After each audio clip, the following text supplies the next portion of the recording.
আজকের আয়োজনে আবারও নিয়ে হাজির হলাম মজাদার এই ডাল ময়দার রেসিপি।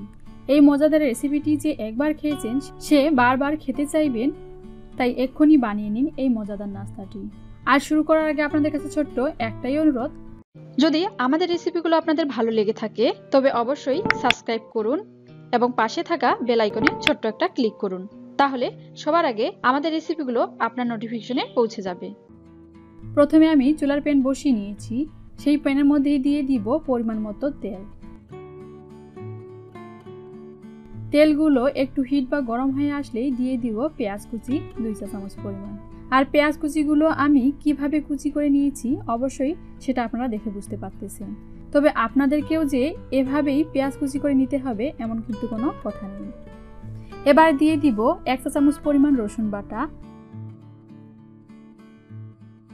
আদা বাটা 1 চা চামচ পরিমাণ, কাঁচা মরিচ কুচি 1 চা চামচ পরিমাণ দিয়ে সবগুলো উপকরণ ভেজে নেব। আর কাঁচা মরিচের ক্ষেত্রে এখানে আমি সবুজ ও লাল মরিচ ইউজ করেছি। অনেকটাই বাদামি কালার হয়ে আসলে দিয়ে দিব 1/2 চা চামচ পরিমাণ গুঁড়া মরিচ, 1 চা চামচ পরিমাণ লবণ, হলুদ গুঁড়া 1/2 চা চামচ পরিমাণ দিয়ে আবারও সবগুলো মশলা ভেজে যাব। তবে এই ক্ষেত্রে মশলা বা পেঁয়াজগুলো বেশিক্ষণ ভাজবো না। এবার আবারও দিয়ে দিব 2 চা চামচ পরিমাণ ধনে পাতার কুচি, চাট বা চাটনির মশলা 1 চা চামচ পরিমাণ দিয়ে আবারও একটু ভেজে নেব। এবার দিয়ে দিব সেদ্ধ করে রাখা ডালগুলো। এখানে আমি মসুর ডাল নিয়েছি ও ডালগুলো আগেই একটা পাতিলে সিদ্ধ করে রেখেছিলাম। এবার ডালগুলো প্যানে ঢেলে দিব ও সবগুলো উপকরণ রান্না বা কুক করে নেব। আর এই ক্ষেত্রে আমি ডালের মধ্যে কোনো প্রকার পানি ইউজ করব না, কারণ ডালগুলো আমি আগেই সিদ্ধ করে নিয়েছিলাম। তবে আপনারা যদি আমার মতো করে আগেই ডাল সিদ্ধ না করেন তাহলে সেই ক্ষেত্রে কিন্তু ডালগুলো সিদ্ধ করার জন্য অবশ্যই পানি দিতে হবে। ডালগুলো অনেকটাই ঘন করে নিতে হবে। অনেকটাই ঘন হয়ে এসেছে ডালের পুরগুলো। এবার নামিয়ে ঠান্ডা করতে দিব। এবার রুটির ডো বা কাই বানিয়ে নিব। তার জন্য একটা খালি বাটিতে দিয়ে দিব 1 কাপ পরিমাণ ময়দা। সেই ময়দার মধ্যেই দিয়ে দিব স্বাদ মতো লবণ, তেল পরিমাণ মতো দিয়ে শুকনো উপকরণগুলো হাত দিয়ে একটু মিশিয়ে নেব। তারপর সামান্য করে পানি দিয়ে রুটির ডো বানিয়ে নেব।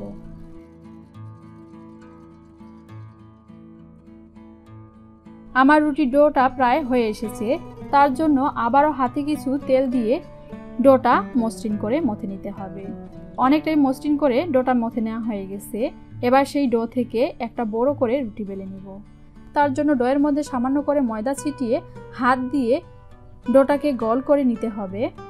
তারপর বেলনা দিয়ে বেলে নিতে হবে।